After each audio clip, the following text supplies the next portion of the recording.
I streamed for nearly 4 hours this weekend using the Panasonic GH5 and the Sony a7 III, and today I'm going to tell you about my experiences and the pros and cons of using each of them. Let's get undone.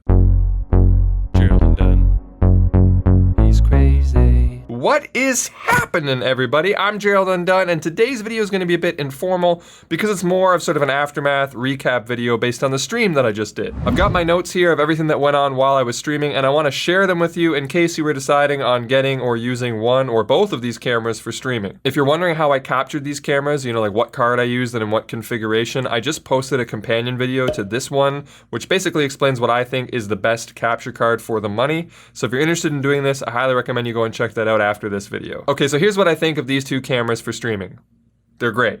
Both of them. Both of them are very capable, but they do have a few quirks that you'll need to be aware of and work around in order to get the most out of them. But I really do think that you'll have great success with either of these options, or both together if that's what you want to do. Okay, now let's talk about some of those quirks, and we'll start off with Sony. Let's pull up my notes here. So Sony can only output HDMI display info at 1080p. So what this means is, if ever you're trying to take a video where you show, or you want to stream it, you know, this is my shutter speed, and oh, you see this histogram over here, you want to do this or that, that whole info that can be showed on the display, that doesn't show up in 4K. When you have the camera set to do 4K and you go into the HDMI output options, the HDMI info display is just grayed out. But as soon as you change the codec, and you don't change it on the HDMI output options either. You have to go back to like the first page of the menu where you set up your actual recording options. You can choose 4K, 1080. If you change that from 4K down to 1080, then the display options are available. So you can't be in 4K recording mode and have the HDMI display info up. It's kind of a weird thing, but it is what it is. Keeping in with that same thing, when you are in the HDMI output options, there is no 30p. There's 60p and 24p, which I guess is pretty annoying because I think a lot of people probably want to stream in 30p. But I think that how this works based on my testing is that it's sort of more of like, what broadcast standard are you in? So I think if you're planning on going live with 24p, they have that option, and otherwise you use like another NTSC option. I know the GH5 breaks it down where it's like, what system do you want the camera to operate in? Do you want it to be in 59.94 NTSC? Do you want it to be in 24p cinema? Do you want it to be in 50p PAL? But I had the camera set to 60 and I had the capture card set to 30 and it worked fine. So I think it probably just drops the every other frame, so the 60 just becomes 30, and if you needed to do 24 and 24, then you set both of those options. So I don't think it's a big deal, but just so you know, there is no 30p option in the menu. Speaking of the menu, you can't see the menu on the LCD screen when you're using HDMI display info over the 1080p connection. So when you do that thing I was talking about where you show your info in the frame, when you have it set up to do that, the menu isn't available on the LCD screen. It just goes black and your menu shows up on the TV or on the monitor or on the stream. It's no longer available on the back of the camera. Now this one is kind of weird and kind of annoying. I mean, I know that the Sony works best with a monitor. I mean, that's obviously kind of like what it's intended for. So obviously, if they think you're probably outputting to a monitor, you would much rather see your menu on the monitor than on the little screen, right? Because it's probably got your matte box and everything else. So that's the best thing. But I think duplicating it probably wouldn't have been that big of a problem in the case of you want two different people. One person's at the camera, one person sees the monitor elsewhere. That's now an issue because you can't see it that way. So that's kind of weird, but that's just another thing to be aware of. It didn't really pose many problems for me, but I could see it being a problem if, like I said, I was away from the camera, and if I was in a different situation, it might be a problem. What I didn't test was how the viewfinder reacts to that. If you have the detection up with the viewfinder detection, I don't know if you brought the thing close to your eye, what would happen to the distant monitor? It probably would do nothing, but I mean, it's just another weird little quirk about the screen turning off like that. Now, a lot of the posts in the forums were concerned about, oh, because there's a 30-minute record time limit on the Sony, am I able to stream or have HDMI feed to be longer than 30 minutes? And the answer is yes. It's only when you're actually recording, when you start and you got the red light, that you have a 30-minute limit. If you just have an HDMI feed coming out of the Sony, I had it running for a really long time and it never turned off or did anything like that.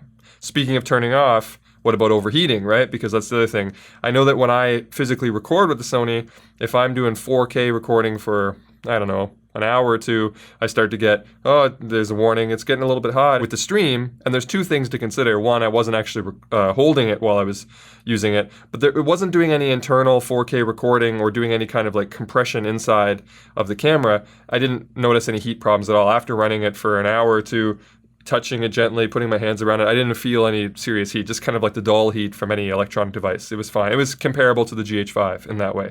So overheating doesn't seem to be a problem in normal conditions. I'm not out in the desert here when just streaming like there is when you're doing 4K internal recording. I've got a note here on battery life. Basically said the battery's not bad. For me, I would estimate, I didn't want to run it to 0 obviously while I was doing a stream, but I would have estimated that you'd get maybe 2 to 3 hours of stream time on the battery, brand new battery, which isn't bad. But luckily the Sony has the option of being able to be powered via USB, so the power thing should basically be indefinite. And I mean, you need to keep the battery in there because it doesn't run without it. But the fact that you can run on USB power without needing to buy an AC adapter, which is something that you would need to do, and I did do for the GH5 if you want to run it indefinitely. The Sony can do that pretty much right out of the box. I tested the autofocus on both of these systems, and I thought the Sony handled quite well, just with like medium balance settings.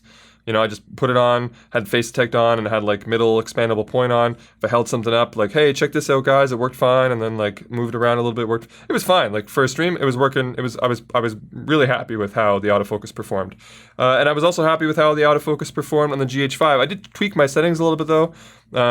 After the firmware updates recently that made the autofocus even better on the GH5, I found that my old sensitivity settings needed a little bit of a spruce up.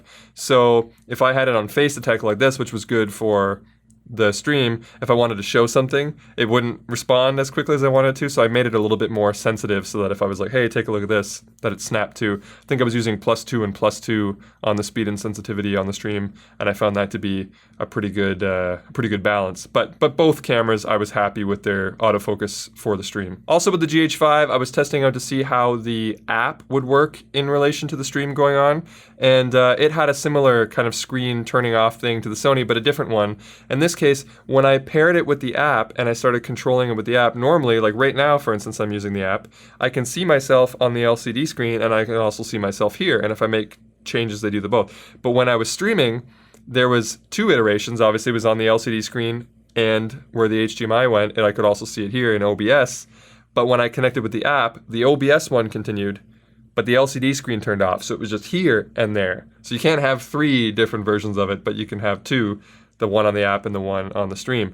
Now, if you're using an HDMI pass-through, then you could probably keep it going. You could obviously go in to the capture card, then out to another monitor, and then here and there. But just natively, when you use the app using HDMI, the LCD screen turns off. If that's just something to note, I guess. Another weird little quirk about screens. Like I was saying, you have to get the AC adapter for the GH5 if you want it to last indefinitely like you do with the Sony, or because you can't really be switching batteries in a stream where it's going to be interrupted, right, unless you had a multi-camera setup. But I got like a knockoff AC adapter from Amazon, which was a lot cheaper than the official one, which costs you like a couple $100 when you buy all the parts separately. And it's okay. I will say though that the cheap ones tend to produce sort of like an audio humming, buzzing kind of interference sound. So I wouldn't want to be relying too much on the internal audio sort of coming out of the GH5 through the HDMI, because it's going to grab that funky sound coming from the AC adapter and feed it into your stream. I would use a dedicated mic plugged right into your computer, and then the video from that, and then sync it up. And that's the drawback of using the AC adapters. But right now I'm using one to record this, and you can't hear it because I'm not using the output from the camera. I'm using my interface straight into the computer, and I would recommend doing that as well for the stream. But you can save a lot of money if you get the cheap knockoff AC adapters that way. But I'm not recommending you do that in case it fries your camera. I didn't tell you to blow your camera up with some knockoff adapter.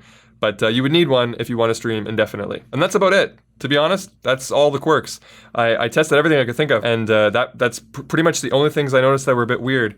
After 3-something hours of running them, temperatures were still fine. Didn't notice any kind of like hiccups. Audio didn't change at all. There wasn't any kind of like stability problems. They just kept performing continuously throughout the whole thing, and I was really impressed with it. So, like I said, I think that these 2 cameras are great for streaming. You just have to figure out your usage case, and if any of these are going to be obstacles to you, then have a plan ahead of time to how to avoid them. They're all something you can work around easily. When you stream with them, it's pretty as easy as you would hope it'd be, where it's like, is it just going to be like I plug it in and then it works? Yeah, it does, pretty much, except for these few strange little quirks that I mentioned.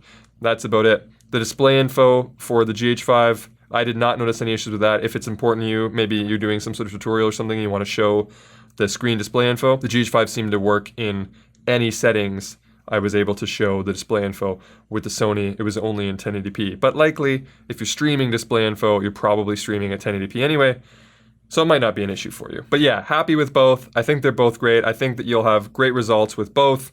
And go check out that other video if you want to know what I use to capture them and what settings I use and all that. If you're interested in setting up a whole little stream operation for yourself, get on over there. But anyway, that's going to be it for me. I hope you found this video helpful or at least entertaining. And if you did, make sure you leave it the old thumbs up and consider subscribing if you haven't already. But if you did not find this video helpful or entertaining, feel free to hit the dislike button twice. All right, I'm done.